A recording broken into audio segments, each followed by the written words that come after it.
Today we're going to talk about cows.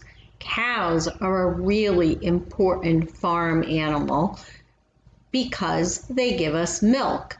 And from the milk we get from cows, we can make many things like cheese and yogurt and ice cream. And I have attached a video today that shows us how to make butter from heavy cream.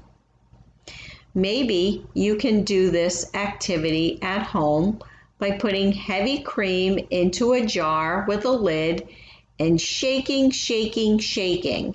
And OT recommends that you use big movements and lots of sounds when you're shaking your containers.